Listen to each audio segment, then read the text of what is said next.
Bismillahirrahmanirrahim. Quran surah ke-17 ayat 79 sampai dengan 81 itu, orang yang rajin tahajud akan mendapatkan 4 keutamaan yang tidak didapatkan oleh orang-orang yang tidak tahajud sekalipun sholat fardunya begitu khusyuk. Di antum sholat fardu khusyuk bagus tapi nggak tahajud, nggak dapat 4 keutamaan itu.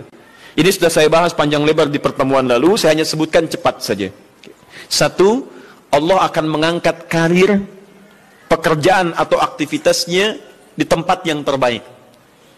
Ya, jadi kalau antum misalnya pengusaha atau orang karir di kantor dan sebagainya, itu akan cenderung kemudian ditolong oleh Allah, diangkat ke tempat yang terbaik. Terbaik itu tidak harus puncak yang paling tinggi, direktur, tidak misalnya. Tapi tempat yang bisa membuat nyaman hidup Anda, sholat bisa nyaman, bergaul juga nyaman, dan tenang kehidupannya. Mungkin level Anda nggak sampai puncak ya direktur utama, mungkin direktur 1, 2 gitu ya. Tapi Anda dijauhkan dari hal-hal yang maksiat, dijauhkan. Sholatnya enak, punya ruangan nyaman dan sebagainya. 2, Allah akan bimbing setiap ahli tahajud. Allah akan bimbing sehingga menjalani awal pekerjaannya dengan begitu mudah. Wa rabbi adkhilni mudkhalas sidq. Ya Allah, tolong bimbing saya supaya mengawali pekerjaan dengan cara yang benar. 3, hati-hati. Anda memang posisi tinggi, sekarang dapat proyek. Apakah setiap yang dapat proyek menjalani pekerjaannya dengan benar? Belum tentu. Jangan tinggi-tinggilah. Maaf ya, apakah orang tua yang sekarang menyekolahkan anaknya ke tempat belajar menjalani awalnya dengan benar? Hati-hati ya Bu ya, Pak. Bapak Ibu menyekolahkan anak dengan awal yang salah, maka memberikan jalan keburukan ketika dia belajar. Saya katakan jangan pernah Anda masukkan anak Anda ke sekolah dengan menyogok. Bayar sekian supaya masuk, menyalahi aturan. Kalau awalnya sudah salah, bagaimana anak Anda bisa belajar dengan benar? Mustahil mendapatkan sesuatu yang tidak baik. Yang baik itu mustahil dapatkan. 3, wa akhrij mukhrijas sidqin. Allah berikan jalan keluar terbaik dari persoalan yang dirasakan. Di ahli tahajud itu setiap punya masalah, bukan nggak dapat masalah ya, bukan tidak bermasalah hidupnya. Dia mendapat ujian juga. Cuman sebelum diuji, diringankan masalahnya. Sehingga seakan-akan nggak punya masalah. Padahal sama dengan yang lain. Cuma saat akan dia lalui, Allah ringankan persoalannya sehingga mudah dilalui. Dan yang keempat ini yang hebat. Ya, waj'alni min ladunka sultanan nasyira. Allah akan tolong langsung orang ini ketika ada lingkungan sekitar yang akan menyakiti atau menjahilinya. Kalau diisengi orang, diganggu orang, dan sebagainya, ini orang-orang seperti ini langsung mendapatkan perlindungan dari Allah Subhanahu wa Ta'ala. Ada satu kali, ini kisah nyata, seorang saleh, ahli tahajud, sampai saking ahli tahajudnya tidak ingin meninggalkan kebiasaan ini. Ini sangat nyata kisahnya dan tidak mengarang.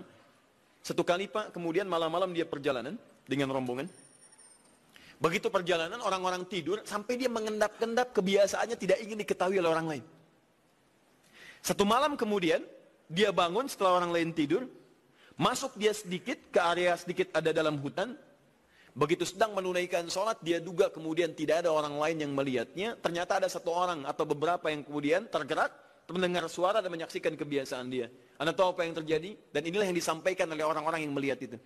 Begitu sedang sholat, teman-teman sekalian, tiba-tiba baru bertakbir malamnya, lompatlah dikisahkan seekor harimau di depannya. Dalam keadaan yang sudah lapar.